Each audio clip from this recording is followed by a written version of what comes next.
Bonjour, c'est Marie-Myriam de My Liberty TV. Aujourd'hui, j'aimerais vous expliquer pourquoi autant de personnes échouent à parler anglais alors que ça fait des mois, voire des années qu'elles essaient d'apprendre l'anglais. La première chose que j'aimerais clarifier, c'est que réussir à parler anglais, c'est pas une question de chance, d'expérience ou de personnalité.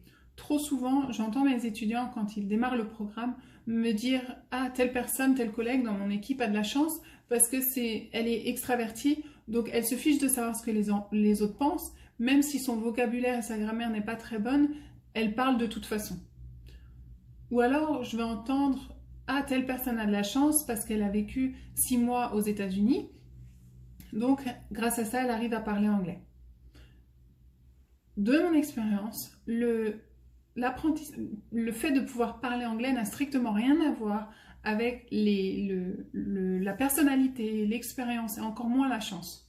Et j'ai eu de nombreux élèves. Donc ça, j'aimerais le mettre au clair. Donc qu'est-ce qui fait du coup que les personnes réussissent à parler anglais? Quels sont les points qui font qu'on échoue et quels sont les points qui font qu'on réussit? Premier point. Ceux qui échouent sont trop concentrés sur eux-mêmes. Jusqu'à présent, l'éducation, la manière dont on nous fait apprendre l'anglais, que ce soit en cours particulier, à l'école, à l'université, peu importe, la majorité des approches sont très concentrées sur la grammaire, le vocabulaire, les conjugaisons. On nous fait croire qu'il faut absolument connaître, avoir une base d'anglais énorme et connaître plein de choses avant de pouvoir se lancer à parler anglais. Ce qui est totalement faux. Réussir à parler anglais, on oublie complètement le but de parler anglais et la beauté de l'apprentissage de l'anglais. Le but, c'est de pouvoir parler avec quelqu'un, ce qui veut dire créer une relation, une nouvelle relation, ou alors enrichir une relation existante, développer une nouvelle relation. Tout l'intérêt d'avoir un dialogue avec quelqu'un, c'est de se concentrer sur l'autre et non sur soi. À cause du stress, de l'anxiété, de la peur, les personnes qui échouent à parler anglais se posent plein de questions sur elles-mêmes. Elles vont se dire, est-ce que la personne va m'apprécier? Est-ce qu'elle va se rendre compte que je fais des erreurs? Est-ce qu'elle va se moquer de moi? Est-ce qu'elle va intérieurement rigoler du fait que je fais autant d'erreurs? Est-ce qu'elle va penser que je suis incompétent parce que je n'arrive pas à m'exprimer correctement en anglais? Toutes ces questions vont passer par l'esprit et on oublie complètement la personne à qui on parle et le but pour lequel on est là. Si on prend l'exemple d'une réunion en entreprise, vous avez une réunion sur un projet, vous représentez les vendeurs et il y a un représentant des RH qui est là également. Qu'est-ce que vous allez faire? Au lieu d'avoir peur, ceux qui vont échouer en anglais vont vraiment se concentrer sur eux, ils vont éviter tout simplement cette conversation, ils ne vont même pas approcher le responsable RH. Parce que justement, il y a toutes ces questions qui leur passent par l'esprit, donc ils vont se dire, vaut mieux pas que je parle, sinon la personne va mal me juger, elle va penser que je ne suis pas compétente, elle va se moquer de moi, peu importe. Alors, en vrai, ce qu'il faut faire, c'est aller vers la personne, mais se concentrer sur la personne. Il y a plein de questions à poser pour montrer qu'on est intéressé par l'autre. Ça va être des questions du type, depuis combien de temps vous êtes sur le projet? Est-ce que du point de vue RH, des ressources humaines, est-ce que vous rencontrez des difficultés particulières? Est-ce que vous aimeriez qu'on renforce la collaboration entre l'équipe des vendeurs et l'équipe des ressources humaines? Quelles sont vos compétences? Est-ce que vous pensez que votre équipe RH pourrait apporter davantage de choses à l'entreprise? Toutes vos questions sont concentrées sur l'autre, sur la relation entre vous et cette personne. Ça a 2 points positifs. Du point de vue de la personne, elle va vous apprécier. Naturellement, elle va apprécier que vous vous intéressez à elle, vous essayez de comprendre, là, dans ce cas de figure, son équipe, sa situation, ses problèmes, les points positifs. Elle va moins faire attention à l'aspect anglais. C'est mis au second plan. De la même façon, de votre côté, la personne qui réussit à parler mentalement, elle va être concentrée sur le contenu, sur le sujet, la conversation en elle-même. Donc son esprit va se dire ah, quelle autre question je peux poser. En fonction des réponses, il va dire ah, ça c'est intéressant, ça me fait penser à tiens une autre question. Ça me fait penser à ça, on a besoin de ça pour eux, tiens ça serait bien qu'on travaille ensemble sur ce projet. Et vous allez prendre du recul sur la grammaire, comment poser la question, comment construire la phrase, comment avoir tel vocabulaire. Parce que même si vous avez une idée qui arrive, vous allez réussir spontanément à la reformer en des termes pour lesquels vous êtes sûr d'avoir le vocabulaire qui correspond. Donc ça, c'est aussi bien valable dans le monde du travail que dans le monde personnel ou lors d'un déplacement professionnel ou privé. Quand vous allez au restaurant, à l'hôtel, vous prenez un taxi, le taxi par exemple, au lieu les personnes qui échouent à parler anglais vont juste rentrer dans le taxi, dire voici, je dois aller à tel hôtel, boum, ça y est, la conversation est finie. Et là, intérieurement, ça va être encore ce stress, cette frustration qui va être d'être « oh, je suis à New York et j'arrive pas à parler anglais, j'arrive pas à être débloqué ». Ça va être encore axé sur soi. Les personnes qui réussissent à parler anglais, elles vont se concentrer, elles vont être intéressées par le chauffeur de taxi lui-même ou elle-même. Ils vont demander « Ah, ça fait depuis combien de temps que vous habitez à New York? Est-ce que vous êtes de New York? Ah, vous êtes de New York. D'accord, très bien. Est-ce que vous avez des coins à me recommander? Je vais rester 3 jours à New York. Là, je vais rester à tel hôtel. Est-ce qu'il y a des endroits sympas autour de cet hôtel? Est-ce qu'il y a un événement en ce moment qui a lieu pendant le week-end? » Votre conversation va être sur créer la relation avec le chauffeur de taxi, s'intéresser à lui, s'intéresser à son expérience, à son savoir. Ça va changer la dynamique et ça va vous apaiser parce que vous allez encore une fois vous concentrer sur les réponses et le contenu de la conversation et non pas sur la structure de la conversation. Ça, c'était le premier point. Le deuxième point, c'est les personnes qui échouent à parler anglais se dévalorisent énormément. Quand on fait le travail dans mon programme pour parler anglais, un des premiers, on fait des mises en situation pour dialoguer. Et quand les personnes commencent à parler anglais, elles s'arrêtent spontanément en disant elles-mêmes en français, du coup, ah zut, je me suis trompée, ah c'est pas le mot que je voulais dire, je le savais le mot, mais j'ai pas su le trouver. Elles vont complètement casser la discussion et donc casser la relation avec la personne.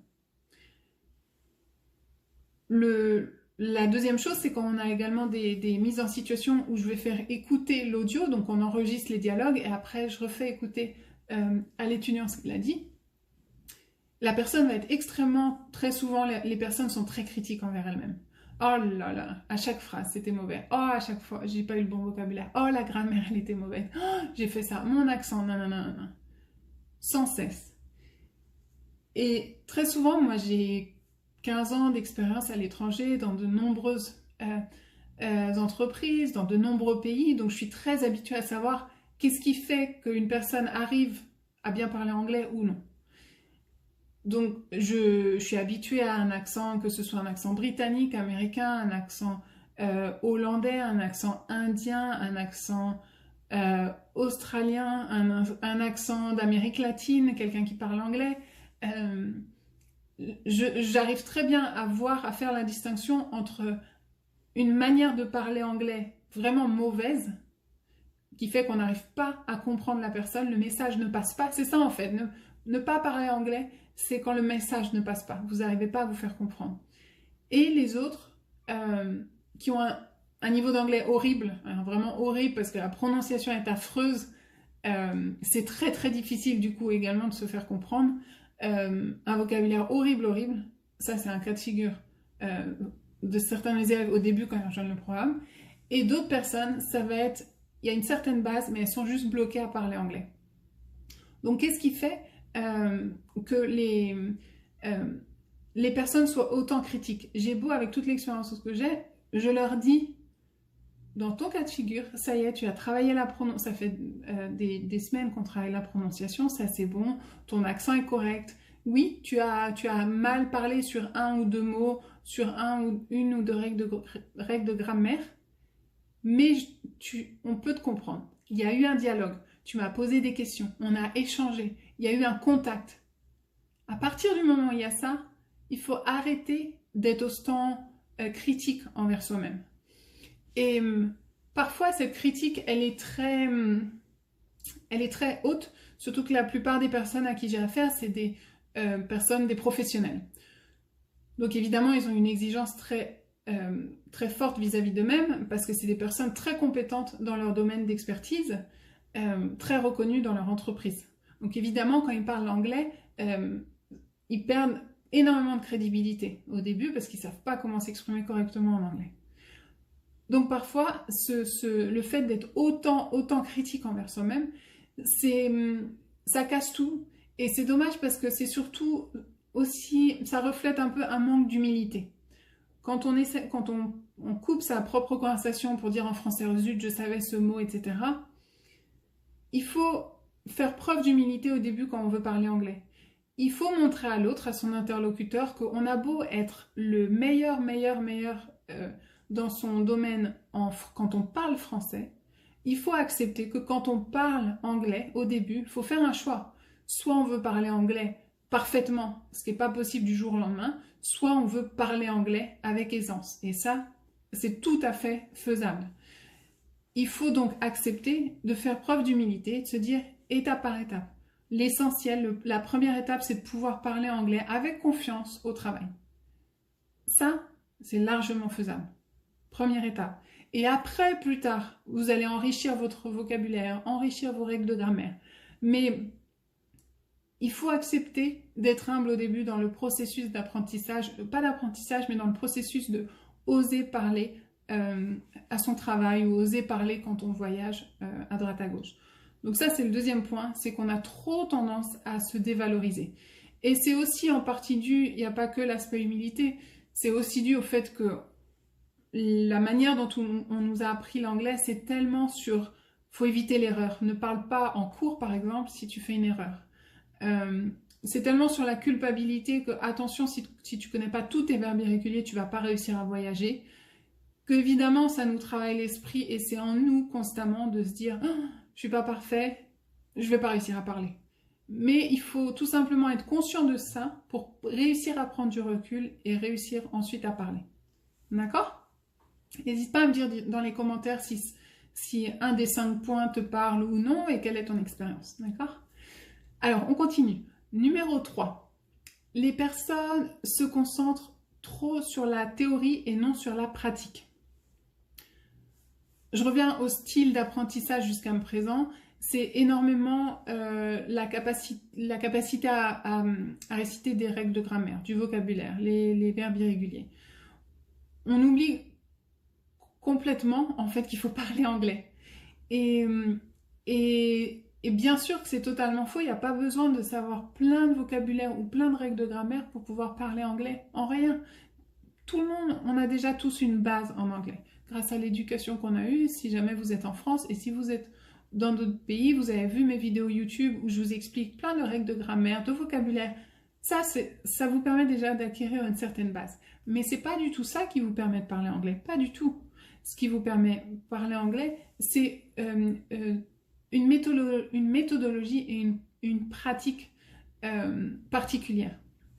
C'est un peu comme si vous pensez que le code, par exemple, pour le permis de conduire, vous allez faire toutes les leçons sur Internet ou pour apprendre à obtenir le code, donc la théorie. Et une fois que vous avez le code, vous dites « Ah bon, j'arrive à conduire vu que j'ai appris la théorie en ligne. J'ai plein d'amis qui me conseillent sur comment pas parler anglais, mais sur comment conduire une voiture. Donc, il n'y a pas de problème, je réussirai à conduire une voiture. » Évidemment, ce ne sera pas le cas. Vous n'arriverez pas à conduire la voiture si vous ne faites pas l'aspect pratique. Et ça, c'est souvent ce que je reproche à beaucoup de personnes, c'est qu'il y a un énorme fossé entre la théorie, tout ce qu'on nous apprend et tout ce qu'on veut apprendre chaque jour, chaque semaine. Et ça, la majorité des gens, sans cesse, ont de plus en plus d'informations à ce niveau-là. Ça, il y a plein de ressources sur Internet. Mais on oublie complètement l'aspect pratique. L'aspect pratique, c'est oser parler. Et souvent, on va me dire, oui, mais attends, moi, j'ai pas l'occasion de parler anglais. il y a 10 000 possibilités de parler anglais. Il y a plein de possibilités, mais on a peur de se lancer à parler anglais. On a peur de s'enregistrer, de s'écouter. On a peur de se dire qu'on n'arrive soi-disant pas à s'auto-corriger si on s'entend. On a peur de créer des occasions pour parler anglais, que ce soit lors d'un voyage, au travail avec un collègue. Donc, vu qu'on a toutes ces peurs, ce stress, cette anxiété, on préfère se rassurer et se cacher derrière la connaissance. J'ai appris plein de vocabulaire. Tiens, aujourd'hui, cette semaine, je vais encore faire une vidéo de vocabulaire. Je vais encore regarder telle série. J'adore cette série américaine. Je vais regarder ça ce soir en rentrant du travail. Et c'est parfait comme ça. Je vais encore améliorer mon anglais. Tout ça est strictement inutile si tu n'oses pas encore parler l'anglais. Donc beaucoup, et ça c'est un des points les plus importants, beaucoup de personnes échouent à parler anglais parce qu'elles se concentrent beaucoup trop sur la théorie ou l'apprentissage passif et non sur l'apprentissage actif, qui est vraiment de se forcer à parler, de se forcer à se mettre en situation. Et on trouve toujours des excuses, j'en ai entendu plein par mes élèves à droite à gauche au début. À chaque fois, j'entends plein d'excuses sur le pourquoi je ne peux pas parler anglais. Et c'est vraiment dommage. Et ça aussi, je pense que c'est dû encore à notre culture, notre éducation, notamment en France, la manière dont beaucoup d'entre nous, on nous a appris l'anglais, qui était de se concentrer, d'avoir une approche très intellectuelle et littéraire. Et on mettait l'aspect dialogue au second plan. Et ça, je pense que ça a vraiment été dommageable pour de nombreuses personnes. Le numéro 4. Numéro 4, on n'est pas bien préparé. Si je regarde sur le côté, je regarde les notes, mes titres. On se prépare pas bien. Il y a plein de programmes qui existent sur Internet ou en face à face. Il y a énormément de possibilités d'apprendre l'anglais. Mais au final, donc les gens ont tendance, de ce que j'ai remarqué, à chaque fois, les gens vont dans tous les sens pour apprendre l'anglais. On en revient toujours aux bases, le vocabulaire, la grammaire, les verbes irréguliers. Tiens, je vais faire des séries, je vais regarder les séries. Tiens, je vais regarder des films ce soir, parce que j'en ai marre de ma série, je vais regarder des films. Je vais écouter des chansons. Je vais écouter des chansons en anglais. Tiens, je vais me faire un petit week-end à Londres. On va dans tous les sens. Et après, quand il s'agit vraiment, par exemple, de parler anglais parce qu'il va y avoir une réunion où je vais avoir un appel téléphonique en anglais pour le travail, là, on est complètement démunis. J'ai un client, justement, qui avait une réunion de travail qui se portait sur la stratégie de leur vente et du coup, quand il pensait avoir énormément de vocabulaire de base, mais la réunion en tant que telle, il n'était pas du tout préparé. La réunion, pourtant, on savait de quoi ils allaient parler. Ils parlaient de la compétition, des compétiteurs, ils parlaient du marché, ils parlaient de la stratégie à avoir. Donc lui, il se connaissait beaucoup de choses, mais lors de cette réunion, il n'était pas du tout préparé. Il n'osait pas parler parce que du coup, il avait peur d'avoir mal compris, il ne connaissait pas les termes qui avaient été utilisés. Et très souvent, c'est ça que je remarque également auprès de mes élèves. Quand je leur dis, il faut se préparer. Souvent, on va me dire, oui, mais je ne peux pas me préparer à toutes les situations, je ne sais pas ce qui va se passer au travail, je ne sais pas ce qui va se passer quand je voyage, etc. Je ne peux pas me préparer à toutes les situations. Oui, je suis d'accord, mais d'une part, entre la théorie et l'apprentissage passif, qui est de regarder des vidéos, de lire des choses en anglais, et le parler anglais dans ta réunion, il y a un énorme fossé. Il y a plein de choses qui peuvent être faites pour se concentrer, pour se préparer pour la réunion. Ce que je fais énormément avec mes élèves, ça va être la visualisation. Pour les professionnels qui ont besoin de se préparer chaque semaine, ils savent qu'ils vont avoir des opportunités de parler anglais dans des réunions au téléphone. On va préparer ces réunions en amont et on va visualiser, on va déjà faire le dialogue, anticiper les questions, les commentaires, etc. Comme les athlètes de haut niveau. Les athlètes de haut niveau, il y a le combat le jour J, mais chaque entraînement, c'est pour refaire comme si c'était à chaque fois le combat. Ils vont préparer chaque aspect du combat. Donc ça, c'est la première chose. Bien sûr, on ne peut pas se préparer à tout, mais on peut se préparer à certaines choses. Encore une fois, ça demande d'oser parler. Et c'est encore pour ça qu'on se cache très souvent, les gens qui échouent à parler anglais, c'est parce qu'ils se cachent derrière la théorie et se cachent derrière le fait que oui, mais je peux pas parler, je peux pas me préparer à tout.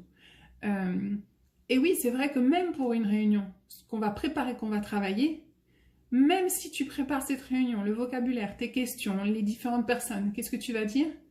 Il va toujours y avoir une part d'inconnu, 30%, 40%, une part d'inconnu qui va te déstabiliser. D'où l'intérêt de se préparer, de maîtriser ce que tu peux. Et comme ça, tu es beaucoup plus apte à gérer les questions, les imprévus qui représentent 40% que si c'était 100%. Donc là, dans le cas de figure de la personne, après on a retravaillé justement ces situations et il était beaucoup plus à l'aise et au fur et à mesure des semaines, il a pu vraiment se préparer et être en confiance pour parler durant ces réunions.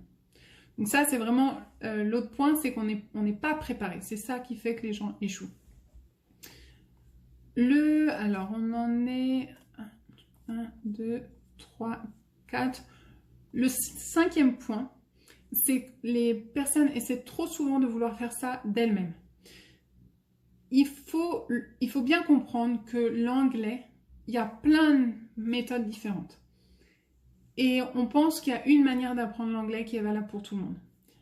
Oui, il y a une méthodologie. Déjà, il faut avoir une bonne méthodologie. Mais même après, quand la méthodologie est très bonne et est efficace, il va falloir réussir à ajuster l'apprentissage en fonction de chaque personne. Parce que chacun est différent.